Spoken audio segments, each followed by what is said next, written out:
The leather portfolio felt heavy in my hands, the kind of weight that carries memories. Inside was the anniversary gift I'd commissioned for my son and his wife, a custom-bound album, 10 years of love, laughter, and life captured in photographs. Each page designed like art, every note handwritten with care. The craftsman had truly outdone himself. $3,000 well spent, or so I believed then. This was supposed to mark a milestone. My son Michael and his wife, Jessica, celebrating a decade together. As the bookbinder adjusted his glasses, he said with pride, "Mr. Thompson, I think you'll find the gold detailing exactly as you requested." He pointed to the embossed initials on the cover, M and J. I smiled faintly, running my fingers over the leather. "They'll treasure this," he said, and for a moment, I thought he was right. 10 years. It still felt impossible that my boy had been married that long. After my wife Catherine passed away 5 years ago, watching Michael build his own family had become my greatest comfort. His happiness was the one thing that still felt pure. The party would be in Oakville, old friends flying in, cousins from Ottawa, people I hadn't seen in decades. It was going to be a beautiful weekend, the kind that reminds you life still holds warmth even after loss. But life can turn in an instant. And it did. My phone buzzed, a new email. I barely glanced at the screen, expecting another work message, production schedules, supplier reports, the usual noise from Thompson Precision Manufacturing. But then, the subject line made my fingers freeze. Your son's anniversary. You need to see this. The sender was listed as a concerned friend. No name, no photo. Just a throwaway Gmail account created the day before. My chest tightened. Against my better judgment, I opened the message. "Mr. Thompson, please open the attached files before attending the party. Your family is not what you think. Do not tell them you've seen this. 3 attached PDFs. Deep breath, quiet voice. My fingers trembled as I opened the first one. A scanned document from Whitmore Legal Associates. The header read, Preliminary Guardianship Assessment, David Thompson. Pause, confusion and disbelief. My name, on a legal document I'd never seen before. Guardianship assessment? For me? Soft chuckle of disbelief. For a moment I thought it had to be some mix-up, maybe another David Thompson. But no, the birth date, address, everything was mine. "Sir, are you all right?" the bookbinder asked gently. "You've gone quite pale." Composed but shaken. I just need to take care of a family matter," I murmured. The lie came automatically, like muscle memory. Years of business meetings had taught me to mask panic behind a calm tone. I gathered the gift box and walked briskly to my car. The crisp Toronto air stung my face. Sighs. Inside the quiet of my Lexus, I opened the second PDF. Voice tightens. It was an email chain between my son, Michael, and someone named Dr. Patricia Morrison. The subject line, Timeline for Competency Evaluation. Short silence. Michael's words glowed on the screen. "Dr. Morrison, thank you for your discretion. My father has shown increasing signs of cognitive decline this year. We'd like the evaluation completed before he makes any more questionable business decisions." Hurt whisper. Cognitive decline. My own son wrote that. Then Dr. Morrison's reply. "I understand the concern. I can schedule the assessment for Tuesday, September 12th. My report will support the necessary guardianship proceedings." Pause. Disbelief and slow anger. September 12th, 4 days after the anniversary party. Shaky exhale. The third document was worse. A financial spreadsheet prepared by Jessica. Page after page of numbers, property valuations, account details. My entire life reduced to figures. At the bottom, in her handwriting, conservative estimate, 3.2 million liquid after sales. Enough to cover debts and set us up permanently. Michael agrees. Timing is right. Long silence. For 23 minutes I sat there, not moving, just staring at those words. My heart wasn't beating, it was breaking. Outside, the city moved on. Shoppers walked by, laughing, living, unaware that a man sitting a few feet away had just discovered his only son was plotting to destroy him. How do you breathe after that? How do you ever look at your child the same way again? That night, I didn't go home. Instead, I checked into a small boutique hotel downtown, one of those quiet places that smell of polished wood and loneliness, the kind of place people use to disappear for a while. The room was cold even after I turned on the heater. I poured myself a drink, though it tasted more like regret than whiskey. Michael and Jessica, my son and the woman I'd welcomed into my home like a daughter. How long had they been planning this? Weeks? Months? Maybe even years. I scrolled through those attachments again, each word cutting deeper. Cognitive decline, guardianship, liquid assets. Words that used to belong to strangers in courtrooms. Now they were carved into my reality. Bitter. It's strange how quickly love can turn into paperwork. I stared out the window. The city lights blurred through the rain, glowing like distant stars. My reflection stared back. An aging man with silver in his hair and sorrow in his eyes. For years I had believed I was a good father. Maybe strict sometimes, maybe too focused on business. But I gave him everything. His first car, his first down payment, his first job when he couldn't find one. And this was my reward. Pause, tightening voice. By midnight, I knew what I had to do.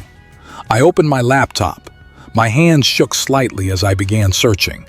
Guardianship laws, power of attorney, inheritance clauses. Every search result felt like a dagger. They'd already filed for an assessment of capacity. Once that report came in, the court could strip me of control, my company, my home, everything. Long pause, quiet anger.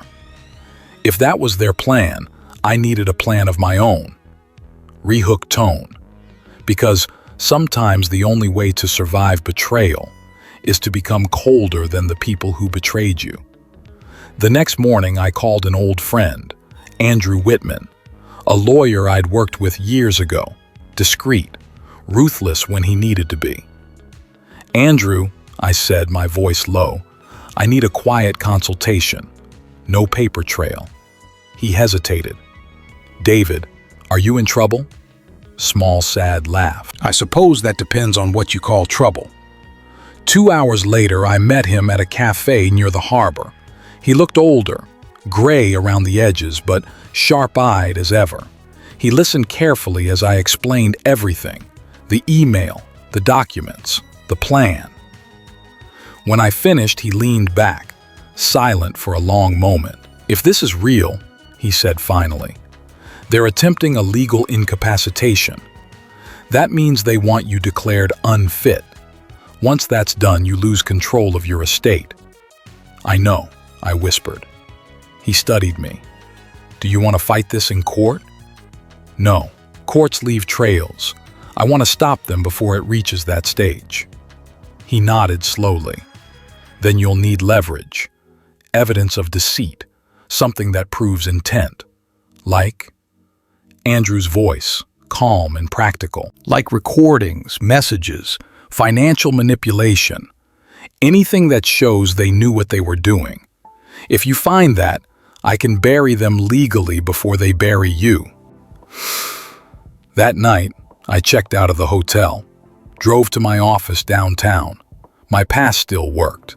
Inside, the building was silent, only the hum of the vending machines and the faint buzz of fluorescent lights.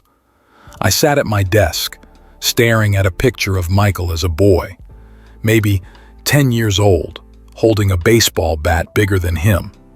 His grin was wide, pure. What happened to that boy?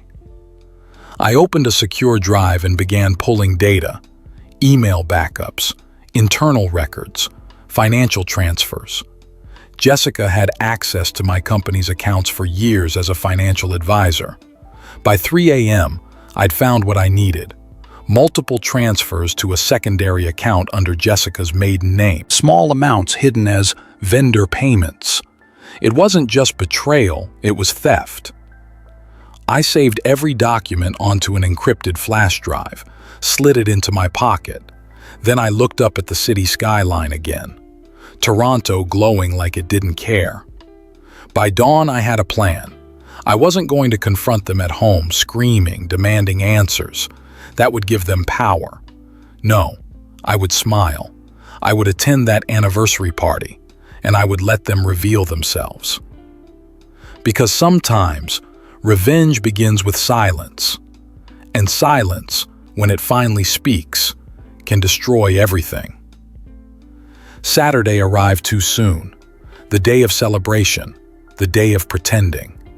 I stood in front of the mirror fixing my tie, the same navy blue one Catherine had gifted me years ago. She used to say blue made my eyes look kinder. I tried to see that man now, the one she saw. But the reflection staring back wasn't kind. It was tired, older, quieter. In my jacket pocket lay the encrypted flash drive, my invisible shield, my proof, my secret. As I walked to my car, I rehearsed my smile in the reflection of the window, the kind of smile that hides a storm behind calm eyes. "Happy anniversary," I whispered under my breath, the words tasting like ash. The drive to Oakville felt endless. Trees blurred past as the city melted into quiet suburban streets. When I reached their house, my son's house, I saw balloons tied to the mailbox, laughter spilling from the open door. For a moment, it almost felt real. Inside, music played softly. Friends mingled. Champagne glasses clinked. Jessica was radiant in silver. She always knew how to command attention. And Michael, standing beside her, smiled the smile of a man who thought he had everything under control. Soft bitterness, half smile. He had no idea. "Dad!" he called out warmly, walking over, arms open wide. He hugged me tightly, too tightly. Pause, quiet breath. For a second, I almost believed it. Almost. Slight chuckle. "You look good," he said. "Glad you could make it." "I wouldn't miss it for the world," I replied, my voice calm, steady. But inside, my pulse was pounding. Pause, subtle emotion.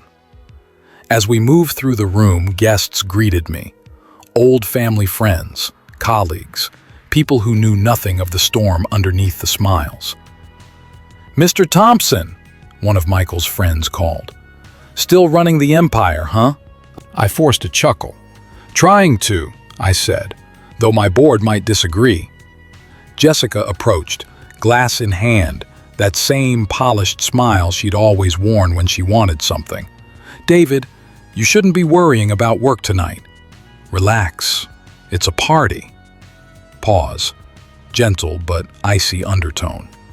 "Of course," I said softly. "You've both worked hard for this."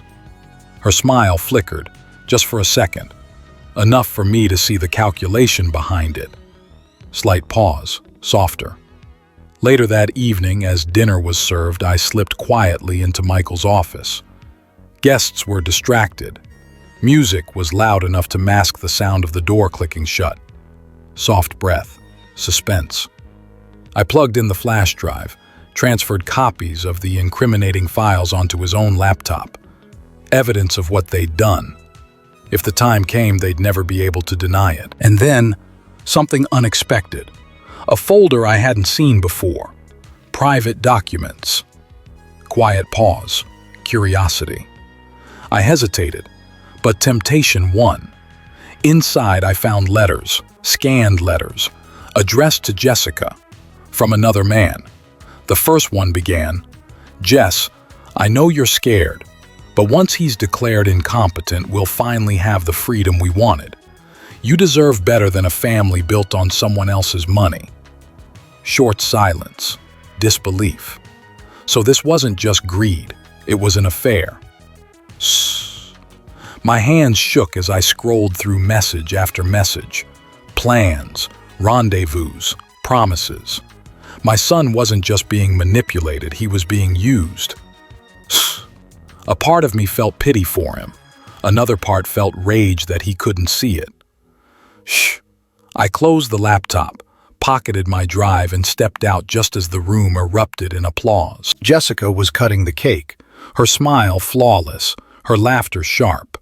Forced composure. Michael wrapped an arm around her waist. Cameras flashed. People cheered. And I just stood there, watching the lie unfold under fairy lights and music, watching the people I loved most dance on the edge of betrayal. Then Jessica looked at me across the crowd. Her smile didn't waver, but her eyes, they faltered, just for a heartbeat. She knew. She felt something had changed. And in that moment, I smiled back. The kind of smile that ends wars before they begin. Because she didn't know yet that I'd already declared mine. Sunlight slipped through the blinds like thin blades, cutting through the quiet of my apartment. The night had left a residue of noise, of laughter, of faces pretending everything was fine. I sat at the kitchen table, staring at a cup of coffee gone cold. The steam had died hours ago, but I hadn't moved. I'd barely slept. Every image from the party replayed in my head. Jessica's fake smile, Michael's proud grin, the sparkle of the knife slicing through the cake. It should have been a celebration. Instead, it felt like a funeral for trust. Funny, isn't it? How easily people toast the death of truth without even realizing it. My phone buzzed. Unknown number. I hesitated, then answered. "Mr. Thompson," a woman's voice, calm, professional. "This is Dr. Patricia Morrison. We've scheduled your evaluation for Tuesday morning. Just a routine test. Michael mentioned you'd been informed." Shortest silence, controlled anger. I swallowed hard. "Yes, of course," I lied. "Tuesday, 9 a.m.? "Exactly. We'll send a reminder." Soft exhale. When the call ended, I sat there, frozen. So it was true. They were moving forward. I had 3 days. Pause. Calm determination. 3 days to turn the tide. Because sometimes survival isn't about strength. It's about timing. I grabbed my phone again and called Andrew. "They're scheduling the evaluation," I said quickly. "Tuesday morning." His voice sharpened. "Then we move fast. Send me those letters, the emails, everything you copied." "I can't risk transferring files online," I said. "Too easy to trace." "I'll bring them myself," firm tone. He agreed. Noon, his office downtown. Before leaving, I opened my desk drawer and found Catherine's old locket. Inside, her picture, smiling softly. Pause, emotional. I held it for a moment. "You always said family was everything," I whispered. "You never warned me family could be the knife." Quiet reflection. As I drove through the city, clouds gathered, heavy with rain. It matched the weight in my chest. When I reached Andrew's office, he was waiting with coffee and a frown. I handed him the flash drive. He plugged it in silently, scanning the files. Andrew's voice, low. "This is solid," he said. "The transfers alone prove embezzlement. Add the affair letters. We've got motive and manipulation. But we need something stronger. Proof they intended to incapacitate you." Narrator's tone, tense. "How do we get that?" He looked up. "You said the evaluation is Tuesday, right? Record it. Legally, if they're coercing or influencing the doctor, it's admissible." Pause. Breath. I nodded slowly. A hidden recorder, evidence from their own mouths. That was the plan. But plans have a way of changing when the people you trust know how to play dirtier than you ever imagined. So that night, I decided to pay a visit, not to confront, to observe. Michael's house looked peaceful under the porch light. Laughter again. Jessica's voice faintly audible through the open window. I stayed across the street, half in shadow, watching. A family portrait through the glass.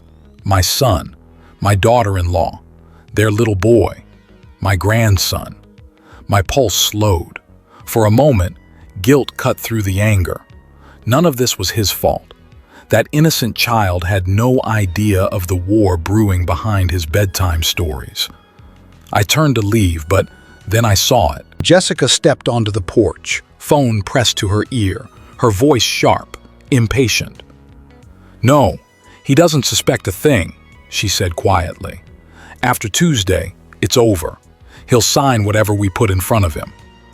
My blood ran cold. Her tone wasn't fear, it was confidence. She already believed she'd won.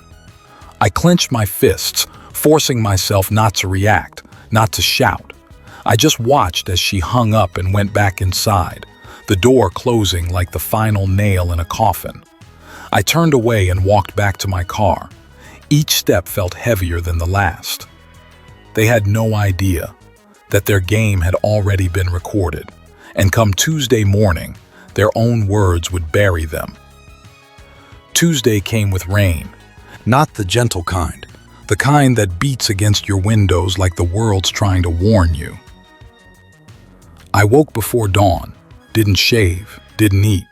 My coffee stayed untouched again. My mind replayed every word from Jessica's call. He doesn't suspect a thing.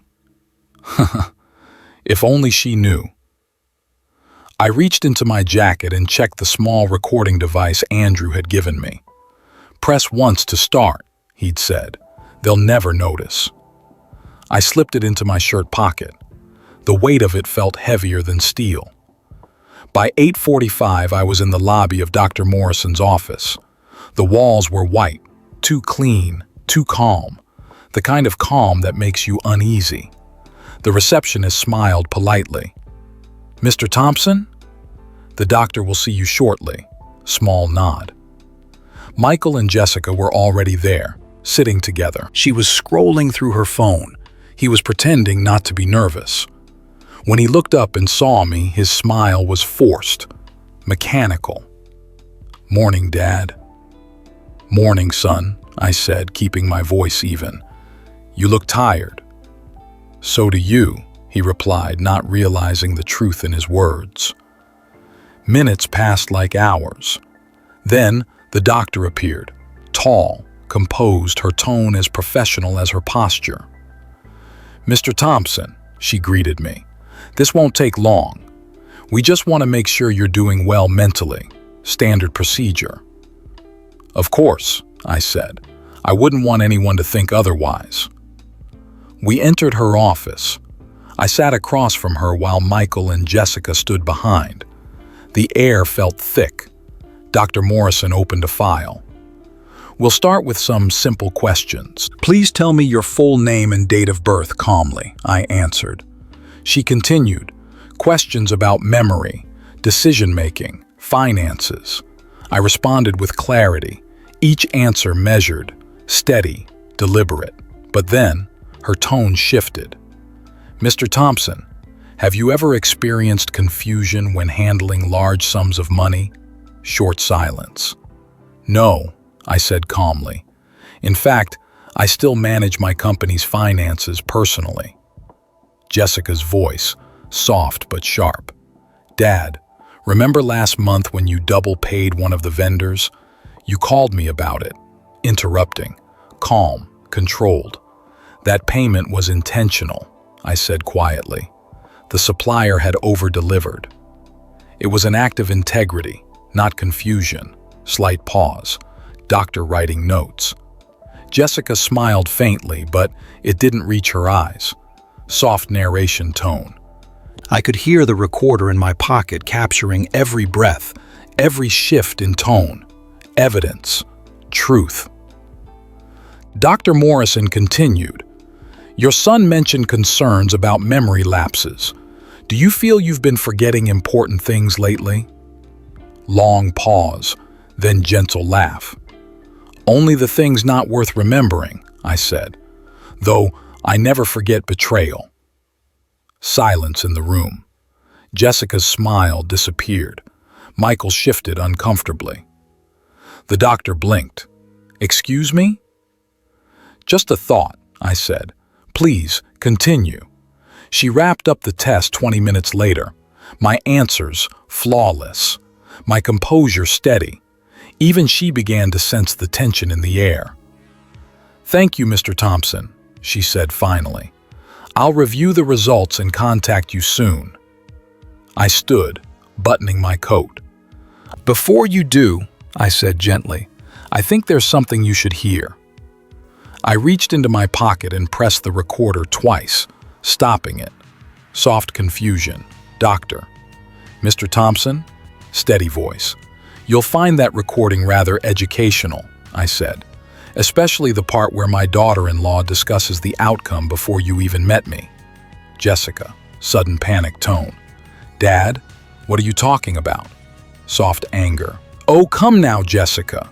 The phone call, Sunday night, the one where you said, after Tuesday he'll sign whatever we put in front of him." Soft silence, tension rising. The room froze. Michael turned to her, confused. "What is he talking about?" Jessica, trembling voice. "He's lying. He's—" Cutting in, calm but lethal. "Don't, please. You've lied enough." Short silence. Dr. Morrison's eyes narrowed. "Mrs. Thompson, is this true?" Jessica stammering. I don't know what." Narrator, steady and cold. "Doctor, I suggest you listen to the recording before finalizing your report. And while you're at it, check your email in about 10 minutes. My lawyer will be forwarding you evidence of financial manipulation and fraud." Michael's face drained of color. Jessica's mask cracked completely. "Dad, why didn't you just come to me?" he asked quietly. "Because, son," I whispered, "you stopped listening years ago." And in that moment, between silence and realization, the room became heavier than any courtroom could ever be. I left without another word. Outside, the rain had stopped. The clouds were breaking. The world looked washed clean, but I wasn't. Not yet. Pause. Soft whisper. Because the truth had only begun to surface, and what waited beneath it was far darker than I ever imagined.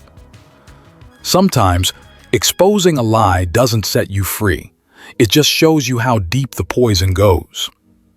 By the time I stepped outside, the sky had changed. The clouds were thinning, pale sunlight struggling through like it was too tired to shine. Everything looked normal, but nothing felt normal anymore. I drove aimlessly for hours, through empty streets, through the city's heartbeat, trying to understand how blood could run so cold in people you once held as your whole world. I kept seeing their faces, Michael's confusion, Jessica's panic, and the look in the doctor's eyes when she realized she'd walked into a trap of truth. Truth. The one thing they hadn't planned for. My phone rang. Andrew.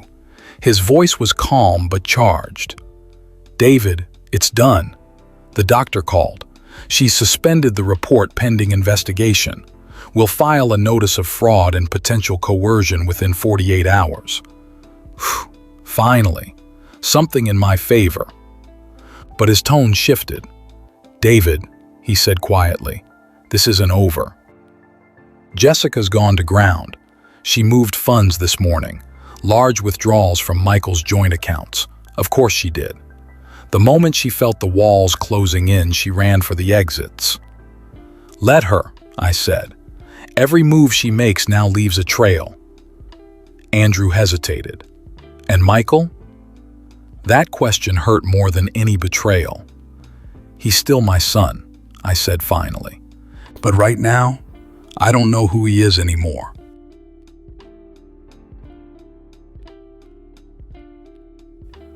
Because sometimes, the hardest part of betrayal isn't anger.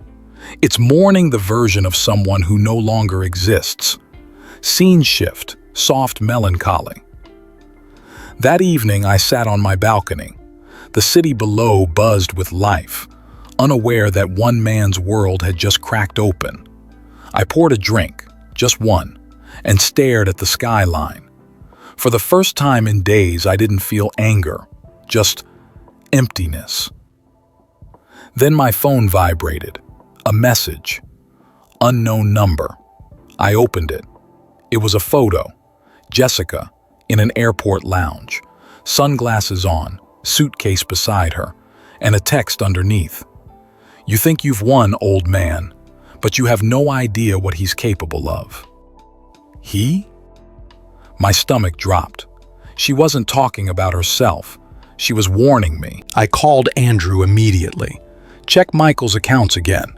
Track any outgoing transactions. He typed quickly on his end, then silence. David, he said slowly, there's a wire transfer from your company account, $500,000, this morning, sent to an unregistered crypto exchange. Michael, I whispered. The betrayal wasn't over. It had just changed hands. I sat there for a long time, my mind turning in circles. I didn't want to believe it, but denial, that's how they win. By midnight, I made another decision, the kind that changes the course of everything. If my son wanted to play games with money, I'd play games with truth. I went back to my office, logged into the company's private servers, and began pulling security footage from the past 2 months. Access logs, sign-in records, every keystroke from the accounts team. 2 hours later, I found it. Michael, on camera, late at night accessing files only I should have had credentials for. Disbelief, sadness. He looked tired, nervous, whispering to someone on speakerphone. I couldn't hear the voice clearly, but it wasn't Jessica's. It was a man. Whoever he was, he'd been guiding this from the shadows. Maybe Jessica wasn't the architect after all. Maybe she was a pawn. And if that was true, then the real enemy was still out there, smiling behind the curtain. At dawn, I called Andrew again. I'm sending you new footage, I said. There's someone else involved. A man. Find him, he agreed. And you? Soft, tired laugh. I'll be doing what I should have done years ago. Pause. What's that? He asked. Stop pretending my family is innocent. Emotional pause. I hung up, looked out at the morning light creeping over the city. It was a new day, but not a clean one. Because when betrayal burns deep enough, morning light doesn't cleanse it. It just shows you what's left of the ashes. The city was still waking up when Andrew called back. His voice sounded different, half awake, half shocked. David, I found something. You need to hear this. Pause, faint heartbeat sound. He sent me an audio clip, static first, then a male voice, calm, rehearsed. Everything's on schedule. The old man will fold once the report is public. Make sure the transfer hits before he notices. That voice, I'd heard it before, but where? Searching memory. I replayed the file again and again, each word cutting deeper. Then it hit me. The man was Marcus Reed, my former partner, the one who disappeared years ago after a scandal that nearly sank our company. Of course it was him. The ghost I thought I'd buried had just stepped out of the shadows. I called Andrew back. He's behind it, Marcus Reed. Andrew exhaled sharply. That explains everything. Jessica's sudden money, Michael's fear. David, this wasn't just revenge. He's after the whole corporation. I felt the old fire return, the one I hadn't felt in years. Then we bring him out, I said quietly. No hiding this time. Because when a ghost starts haunting you again, the only way to end it is to chase it into the light. I spent the next 2 days digging. Emails, shell companies, offshore accounts. Marcus had built an invisible web around us. Every thread led to another name, another lie. And always, Michael's digital signature at the edges. I watched another clip of him in the office. His eyes looked tired, guilty, but not cruel. Maybe he didn't know the full truth. Maybe Marcus had promised him a way out, a shortcut, a fresh start. But shortcuts through lies always lead straight into fire. And somewhere between loyalty and greed, my son had lost his map. Late that night, Andrew and I met at my apartment. We spread everything across the table: printouts, screenshots, account trails. It looked less like evidence and more like a battlefield. Andrew rubbed his forehead. If we leak this, Marcus is finished. But so is Michael. He'll be charged as an accomplice. My heart clenched. He's still my son, I whispered. I won't destroy him to punish someone else. Andrew looked at me for a long time. Then he nodded. Then we find another way. Because sometimes justice isn't about punishment. It's about mercy, even when it hurts. I decided to contact Marcus directly. I used an encrypted address, sent a single line. I know everything. Let's talk. He replied within minutes. Meet me where it all started. That phrase hit like thunder. Where it all started meant the old factory, our first office. The place had been abandoned for years, but I knew he'd pick it. Marcus always loved theatrics. I grabbed my coat. Andrew tried to stop me. David, don't go alone. I smiled faintly. This story began with him and me. It should end the same way. Because sometimes the only way to bury the past is to look it in the eye. The factory smelled of dust and old memories.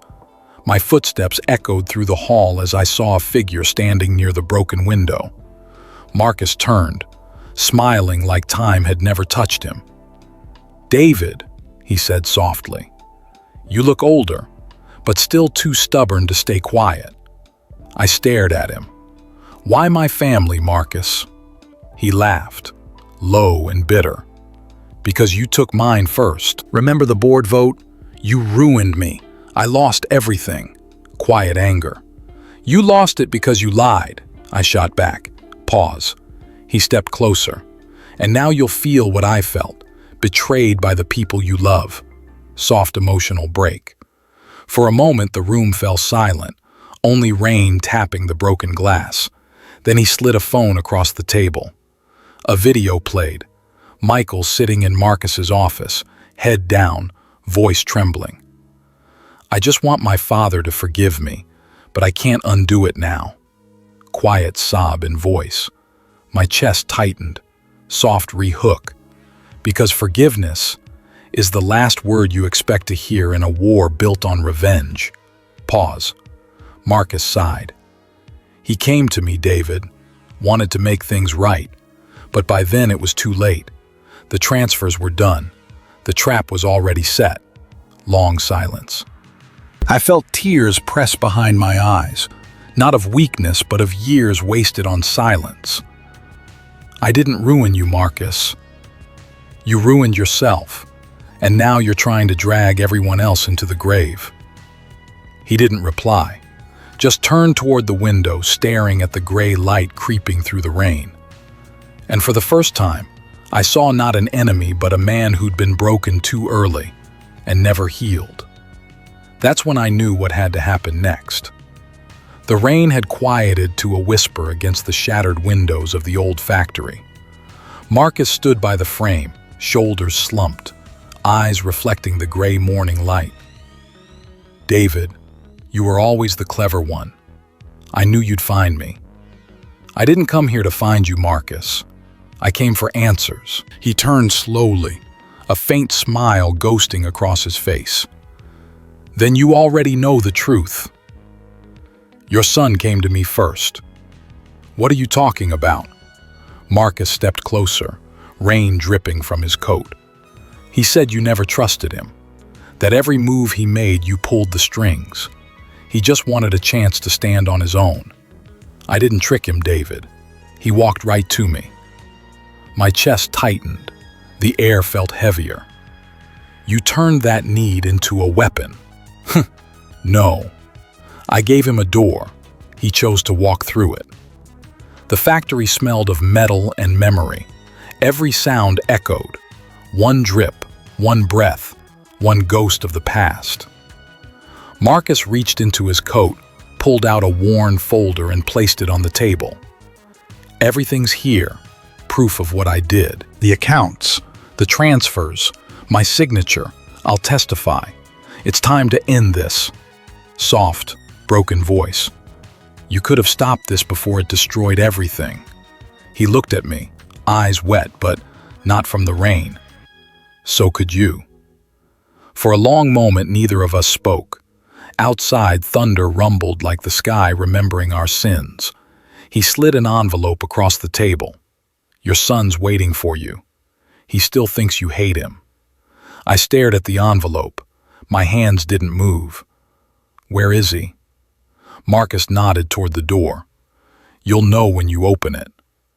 I turned to leave. For the first time, Marcus didn't look like an enemy.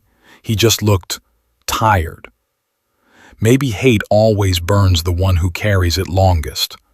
And as I stepped into the fading rain, I realized the next battle wasn't with Marcus.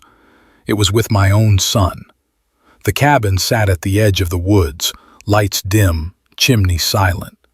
I stood there, envelope in hand, feeling the weight of years pressing down on my chest. When I knocked, the door opened almost instantly.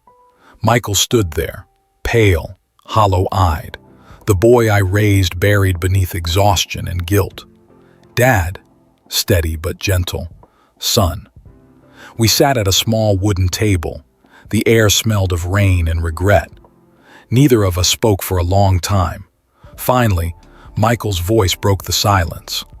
I didn't know what Marcus was really doing. He said it was just business, that we'd protect the company before you retired. Jessica, she made it sound urgent. I thought I was helping. Pause. He swallowed hard, eyes glassy. I was trying to save our family. You weren't saving us, Michael. You were dismantling everything I built to keep you safe. Tears welled up. His hands trembled on the table. I just wanted you to be proud of me. I always was, you just never believed it. He covered his face, shoulders shaking. Can you ever forgive me? I looked at him for a long moment. Every memory, every laugh, every betrayal living in the same heartbeat.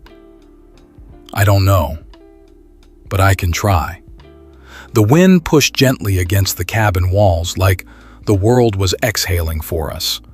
Michael slid a small ring of keys across the table, the company, the symbol of everything between us. I don't deserve these. I know, I said. Maybe someday you will. He nodded, tears tracing the same path I once kissed goodnight when he was 5. I'm sorry, Dad. I know. So am I. Outside, the clouds began to lift. Light spilled through the branches, fragile, golden, real. My phone rang. It was Andrew. It's done, Marcus confessed. Charges cleared. Jessica's gone. I closed my eyes. Good. You okay? He asked. No, but I'm getting there. Weeks passed quietly. The courts closed the case. The company survived. Stronger. Cleaner. I created the Catherine Foundation. Her dream, not mine. To give back what greed tried to take. Most of my fortune now belongs to causes that matter. And to Emma, my granddaughter. The one piece of this family still untouched by lies. Sometimes I drive past Michael's old house. The garden still blooms, wild and beautiful. There's a faded "for sale" sign out front. I don't stop. I just watch. Some memories hurt less from far away. I've learned that victory isn't about winning. It's about surviving with your soul still intact. And sometimes, the quiet after the storm is the closest thing to peace you'll ever find. Fade out.